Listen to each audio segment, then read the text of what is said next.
میں بڑی ذمہ داری سے کہہ رہا ہوں، یہ کلمہ ہی بدعت ہے. یہ لا الہ الا اللہ محمد رسول اللہ، یہ کلمہ کیا ہے؟ سنو پھر سے، کیا ہے یہ کلمہ؟ بدعت ہے. میں ذمہ داری سے کہہ رہا ہوں، چیلنج کر رہا ہوں، کوئی بھی وہابی نبی کو یہ کلمہ پڑھاتے ہوئے ثابت کر دے.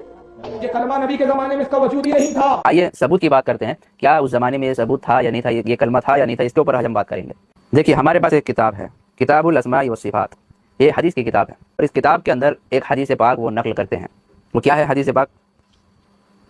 حدیث نمبر 195. اس کے اندر وہ کلمہ طیبہ سے متعلق مکمل ایک لمبی چوڑی حدیث بیان کرتے ہیں. اس حدیث کو آپ پہلے سنیے اور صحیح سند کے ساتھ اس کو ثابت کرتے ہیں. اور اس حدیث کے راوی ہیں حضرت ابو ہریرہ رضی اللہ تعالیٰ عنہ.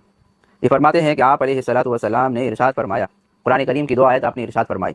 اب آگے آپ علیہ الصلوۃ والسلام کلمہ تقویٰ کی وضاحت کرتے ہوئے کیا کہتے ہیں؟ وَهِيَ لَا إِلَٰهَ إِلَّا اللَّهُ مُحَمَّدٌ رَسُولُ اللَّهِ. آپ علیہ الصلوۃ والسلام نے کلمہ تقویٰ کی وضاحت بھی کی اور فرمایا کہ وہ کلمہ تقویٰ یہ ہے، لا الہ الا اللہ محمد رسول اللہ، کہ اللہ کے سوا کوئی معبود نہیں ہے اور محمد صلی اللہ علیہ وسلم اللہ کے رسول ہے.